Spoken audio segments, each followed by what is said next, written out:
2025 সালে এসে জমি কেনা কি বেস্ট ডিসিশন? উত্তর হ্যাঁ। আমরা যারা ঢাকার আশেপাশে জমি কিনি তখন আমাদের উদ্দেশ্য থাকে তিনটা। প্রথমত, হয় সেই জমিতে আমাদের স্বপ্নের বাড়ি বানাবো।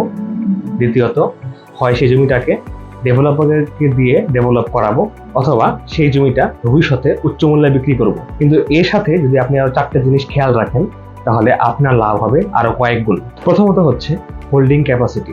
আপনারা যারা আজ থেকে 15-20 বছর আগে জমি কিনেছিলেন তারা আজকে সেই জমিটাকে 10 থেকে 15 গুণ বেশি দামে বিক্রি করতে পারছেন। তবে এই সময়ে আপনারা যদি জমি কিনতে চান তাহলে আগামী 10 থেকে 15 বছরের আগে জমি বিক্রি করার চিন্তা মাথায় ভুলে আনা যাবে না। যেমন ধরি, গোল্ড বা স্বর্ণের দাম গত 6 বছরে বেড়েছে 2.5 গুণ।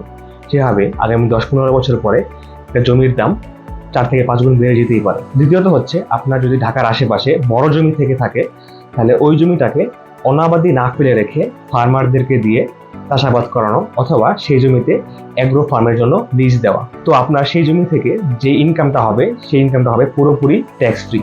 তার মানে হচ্ছে আপনার ইনকামও হচ্ছে, সাথে আপনার ট্যাক্সও সেভ হচ্ছে। তৃতীয়ত হচ্ছে রিয়েল এস্টেট সাইকেল ফলো করা।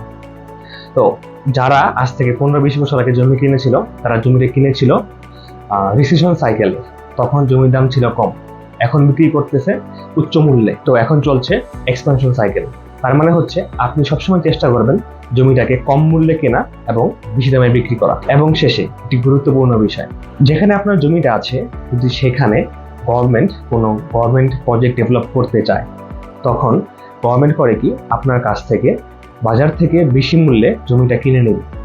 তো এরকম যদি আপনি দেখেন আপনার জমিটার আশপাশে আপনার গভর্নমেন্ট প্রজেক্ট করতেছে এবং সরকার আপনার কাছ থেকে জমি কেনার অধিকারটা রাখে, তখন আপনি জমিটাকে হোল্ড না করে জমিটা বিক্রি করে দিন। যেমন ঢাকার মেট্রো রেল প্রজেক্ট, পদ্মা সেতু প্রজেক্ট এবং নতুন বাজার 100 ফিট প্রজেক্ট। এই সকল প্রজেক্টগুলো যখন ডেভেলপ করা হচ্ছিল তখন সরকার লোকজনের কাছ থেকে খুবই উচ্চ মূল্যে তাদের জমি কিনে নেয়। তো ওভারঅল এই 4টি বিষয় যদি আপনি সবসময় মাথায় রাখেন তাহলে জমি থেকে আপনার লাভ হবে কয়েক গুণ।